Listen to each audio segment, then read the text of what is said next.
उसका जीवन कच्ची मिट्टी, हर सांचे में वो ढलती है। हो उसका जीवन कच्ची मिट्टी, हर सांचे में वो ढलती है। देती है जग को जियारा, खुद बाती बन जलती है। अपनों के नाम वो कर जाती है। हो अपनों के नाम वो कर जाती है। सारा जीवन अपना बन के बेटी भाभी माँ वो सच कर दे हर सपना। सुकन्या सुकन्या सुकन्या हमारी बेटियां। उसकी इतनी हिम्मत कि दीनानाथ को चुनौती दे।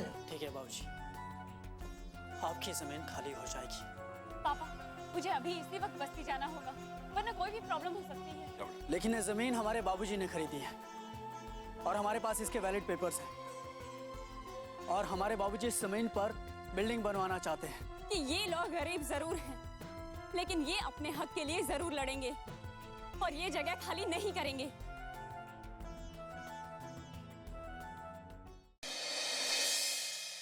तुम्हें पता है पूजा, इन्हीं सब बातों के कारण दादी बाबूजी से हमारे रिश्ते के बारे में बात नहीं कर पा रही।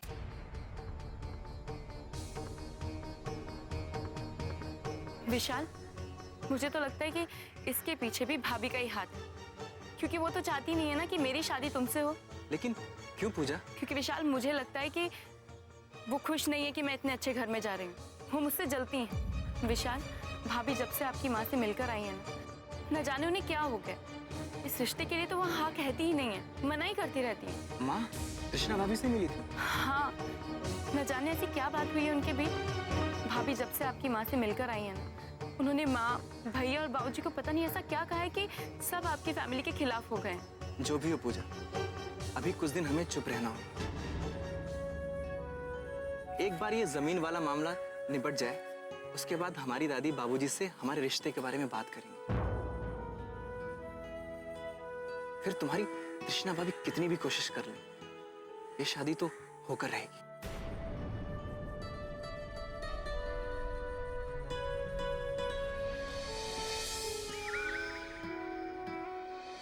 मैं ये काम नहीं कर सकता। क्या? हाँ बाबूजी, ये काम गैर कानूनी है। सुना अम्मा, युवराज का कहत है ये काम वो नहीं कर सकता।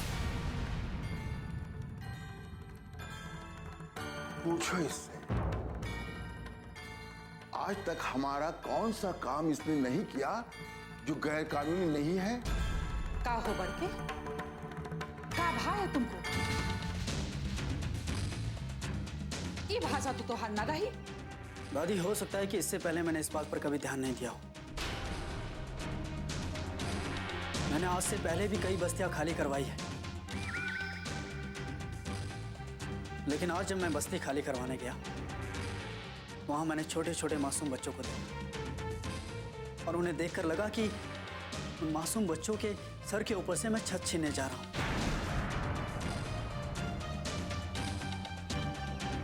उनके चेहरे पे जो मासूम हंसी है वो कल मेरी वजह से नहीं होगी। तुम्हें किसी ने कुछ खिला दिया है क्या? बहकी बहकी बातें कर। बाबूजी, अब मेरी समझ में आ गया है कि आज तक मैंने जो कुछ भी किया वो गलत किया है। अच्छा, तो तुम्हें ये ज्ञान दिया किसने? हम भी तो सुने। इसमें इतनी हिम्मत है कि तुम्हें बताए कि तुमने आज तक किया क्या है। तीनू, पूछ उस लड़की के बारे में कि का भा है उसको।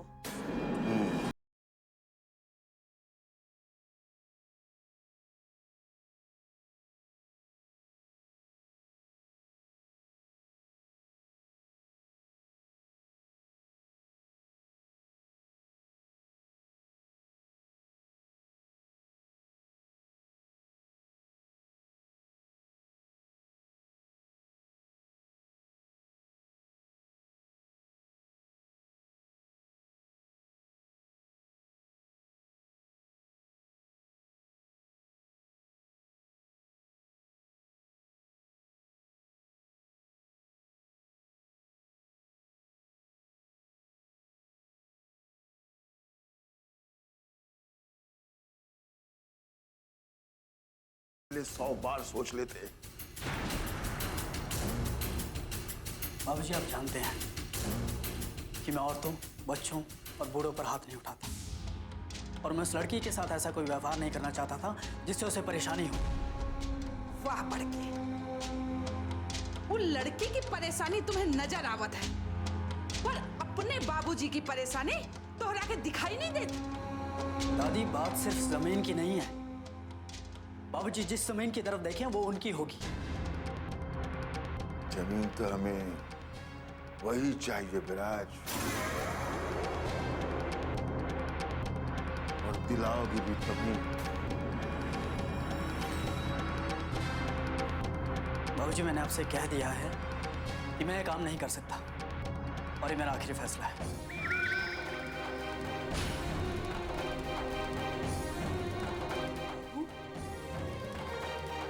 बड़के के लक्षण ठीक नजर नहीं आवत है। कुछ तो हुआ है वो, वरना ही दोनों काम के लिए कबो मना नहीं करत है। अम्मा ये समझ रहे थे कि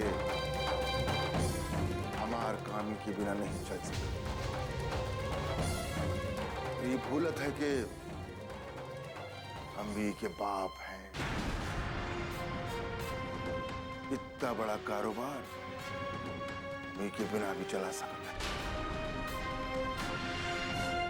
सुकन्या हमारी बेटियां,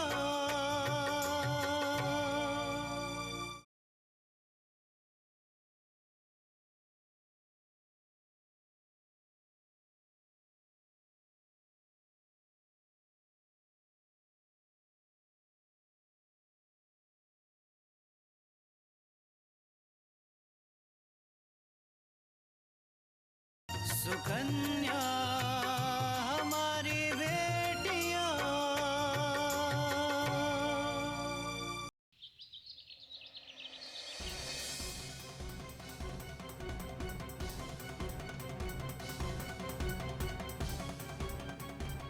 दूसरों की जिंदगी में आग लगाकर खुद आराम फरमाया जा रहा है। पूजा, बहुत खुश हो रही होंगी ना आप ये सब कुछ करके?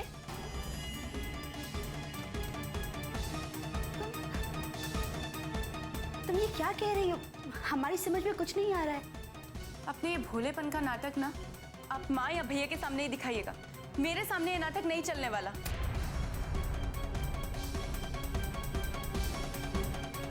पूजा, मुझे देखो, तुम शांत हो जाओ और बताओ आखिर बात क्या है। आप मुझे बताइए भाभी कि मैंने आपका क्या बिगाड़ा है? क्यों आप मेरी खुशियों में आग लगाने पे तुली हुई हैं? हाँ, बताइए, क्यों आप भैया को दीनानाथ जी के खिलाफ भड़का रही हैं? हमने कुछ गलत नहीं कहा है पूजा, और अपूर्व भी इस सच्चाई का पता करने गए थे और उन्हें भी वही पता चला जो हमने उन्हें कहा था। लोग तो जलते हैं दीनानाथ जी से, इसीलिए ये सब कहते हैं। पूजा, लोग गलत क्यों कहेंगे? लोग क्या कहते हैं या क्या नहीं कहते हैं भाभी, ये मैं नहीं जानती, लेकिन हाँ, आप दोनों बहनों को मैं अच्छी तरह से जान गई। आपने यहाँ इस घर में सबको भड़का रखा है, और वहाँ दूसरी ओर आपकी बहन आकांक्षा, उसने दीनानाथ जी को परेशान करके रखा हुआ है। आकांक्षा? तुम इस बात में आकांक्षा को बीच में क्यों ला रही हो? वाह भाभी, आप तो ऐसे बात कर रही हैं जैसे आपको पता ही नहीं है कि आपकी बहन आकांक्षा जिन बस्ती वालों के साथ खड़ी है, वो बस्ती वाले इस वक्त दीनानाथ जी के खिलाफ खड़े हैं। एक बहन ने इस घर में आग लगा रखी है, दूसरी बहन ने दूसरे घर।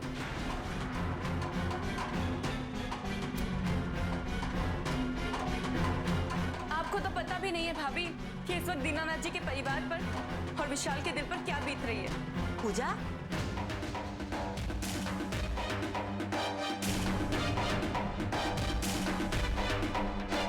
ये तुम्हें कैसे मालूम?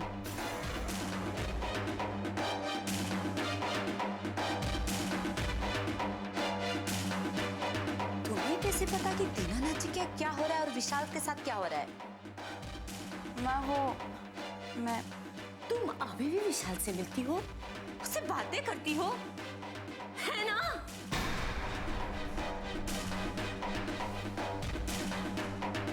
अरे, तुम्हें पता है तुम क्या कर रही हो? अपने घर वालों के खिलाफ जाके उस लड़के पे विश्वास कर रही हो।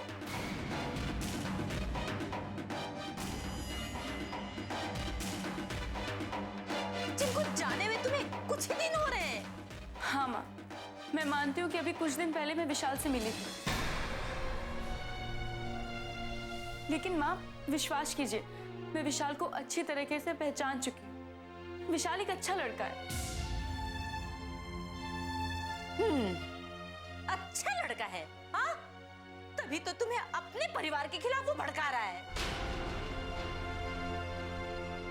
अगर अपूर्वा को पता चल गया कि उसके मना करने के बाद भी तुम उससे मिलती हो, तो जानती हो वो तुम्हारा बाहर आना जाना बंद करवा देगा।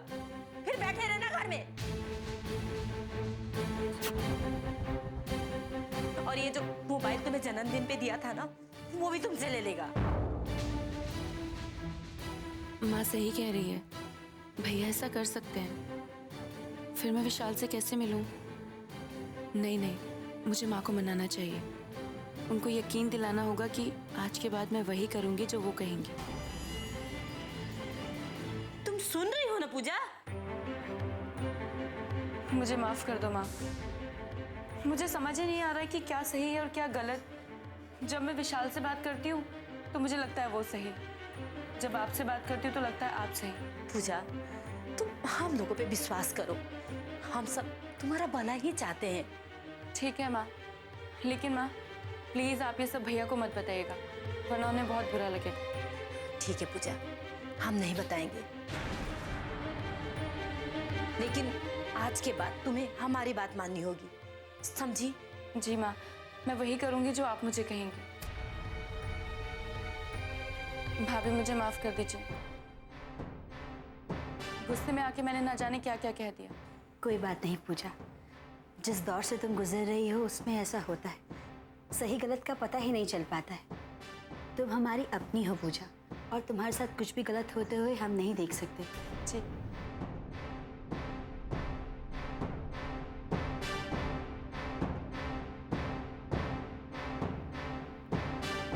दुल्हन, ये तो अच्छा हुआ कि पूजा को अपनी गलती का एहसास हो गया, वरना उसकी जिद कहाँ उसको ले जाती।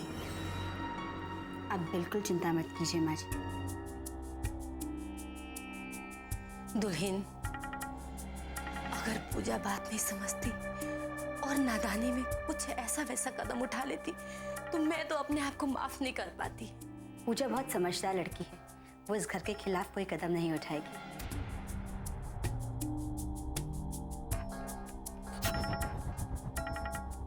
आप लोगों को जो समझना है समझ लो, लेकिन मैं करूंगी वही जो मैं करना चाहती हूँ। ये नाटक तो मैंने आप सभी को शांत करने के लिए किया था, अपनी जीत की चाल तो मैं अभी चलूंगी। सुकन्या हमारी बेटियां,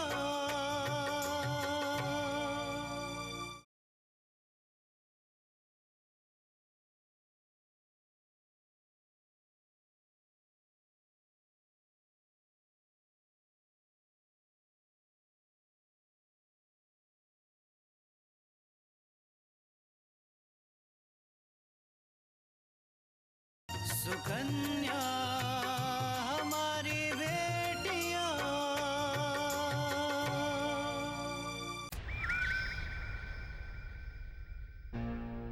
विराज, तुमने अपने बाबूजी का काम करने से मना कर दिया? हाँ माँ। लेकिन तुम तो उनका हर काम करते हो ना? जी माँ, लेकिन जरूरी तो नहीं है ना कि अगर आज तक कुछ गलत होता हुआ आ रहा है और हमेशा ही होता रहे। मैंने आज तक बाबूजी का हर सही और गलत फैसला माना, जो उन्होंने कहा मैंने किया।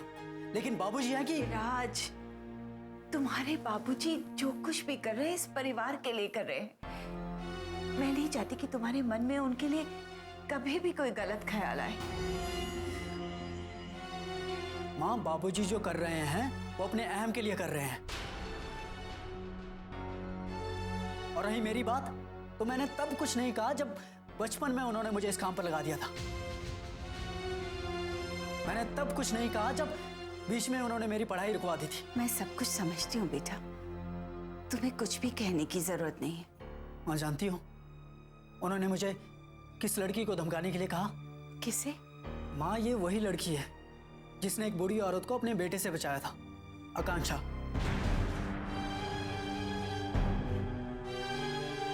अच्छा, आज जब मैं बस्ती गया और हमेशा की तरह लोगों को डरा धमका रहा था, तो तभी उन लोगों की मदद के लिए एक लड़की सामने आई।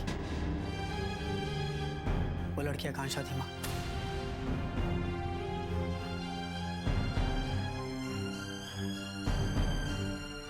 एक तरफ गरीबों की मदद करने वाला मसीहा और दूसरी तरफ लोगों का हक छीनने वाला बीजू दादा।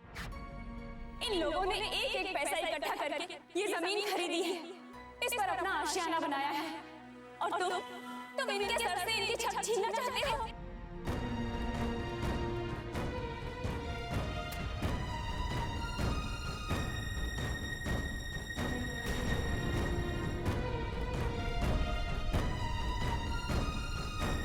मुझे एक बात बताइए, अगर इन बस्ती वालों की जगह आपके भाई बहन होते तो आप क्या करते? जरा उस औरत को देखिए, अगर उस औरत की जगह आपकी माँ होती तो आप क्या करते? उसकी बातें सुनकर आज मुझे पहली बार एहसास हुआ कि मैं कितना गलत हूँ, और मुझे पता चला कि मैंने कितने लोगों के साथ नाइंसाफी की है, अन्याय किया है, कितने लोगों का दिल दुखाया है। तुझे उसने कुछ कहा क्या? हाँ माँ, उसने इतना कहा जितना आज तक किसी ने नहीं कहा, लेकिन उसका हर शब्द सच था, जो मेरे दिल में धीरे धीरे उतर गया, और मैं चुपचाप वहां से सर झुकाकर वापस आ गया।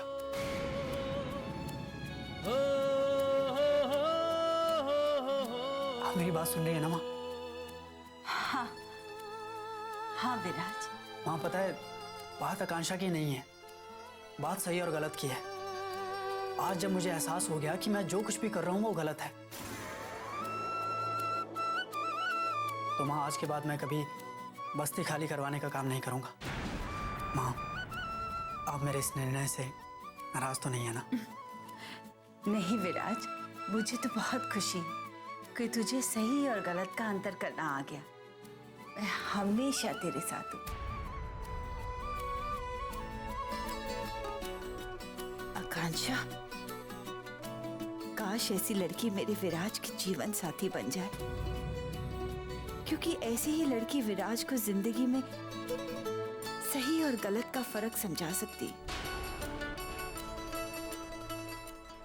सुकन्या हमारी बेटियां,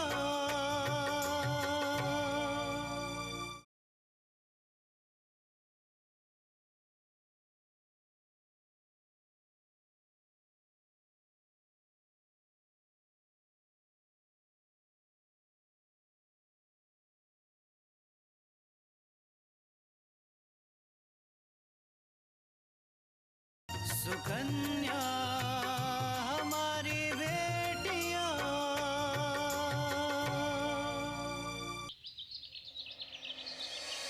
पापा,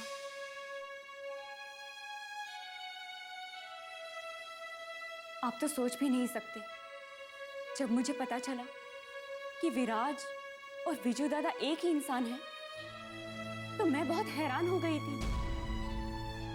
एक ही इंसान के दो दो रूप। एक तरफ विराज है जो दूसरों की मदद करने के लिए कुछ भी कर सकता है,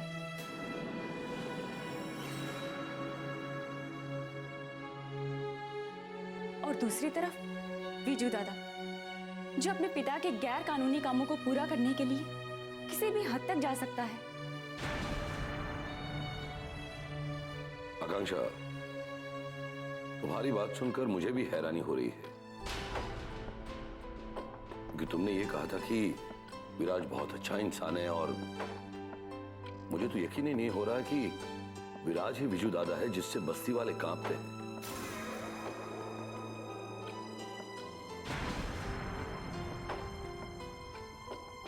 पापा, उसने तो बहुत कोशिश की कि मैं उस बस्ती से चली जाऊं, ताकि वो बस्ती को खाली करवा सके, लेकिन मैंने भी उससे कह दिया है कि अगर उसके पिता को वो जमीन चाहिए तो उसे बस्ती वालों को पैसे देने होंगे, ताकि बस्ती वाले अपने लिए नए मकान बना सके। क्या कहा उसने? सच कहूं माँ, तो मुझे उसका व्यवहार समझ में ही नहीं आया। एक तरफ तो उसका डर पूरी बस्ती में है और दूसरी तरफ मुझे उसे देखकर ऐसा लग रहा था जैसे वो इंसान अपनी दिशा से भटका हुआ है और उसे खुद ही समझ में नहीं आ रहा था कि वो क्या करे। माँ, हमारे बीच बहुत बहस हुई और आखिर में वो वहां से चला भी गया। पर पता नहीं माँ, मुझे उस पे रहम आ रहा था।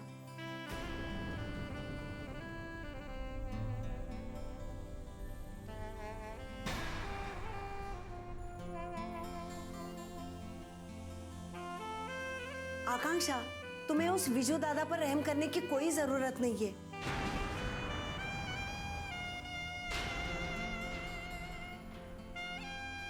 क्या पता उसके दिमाग में कोई नई चाल चल रही हो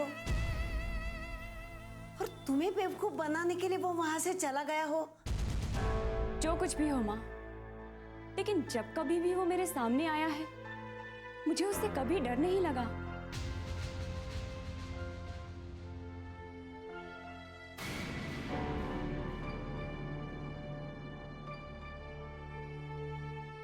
और मुझे ऐसा नहीं लगता कि उस वक्त उसके मन में कोई नई चाल थी।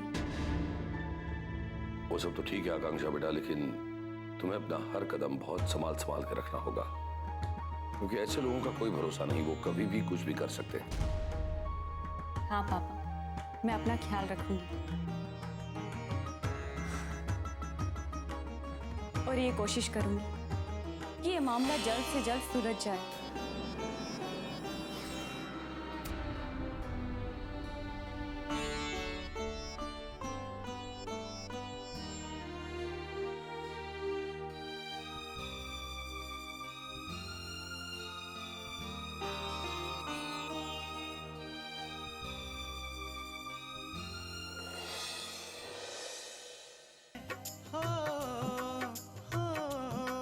अपनों के नाम वो कर जाती है सारा जीवन अपना, बन के बेटी भाभी माँ वो सच कर दे हर सपना। सुकन्या सुकन्या सुकन्या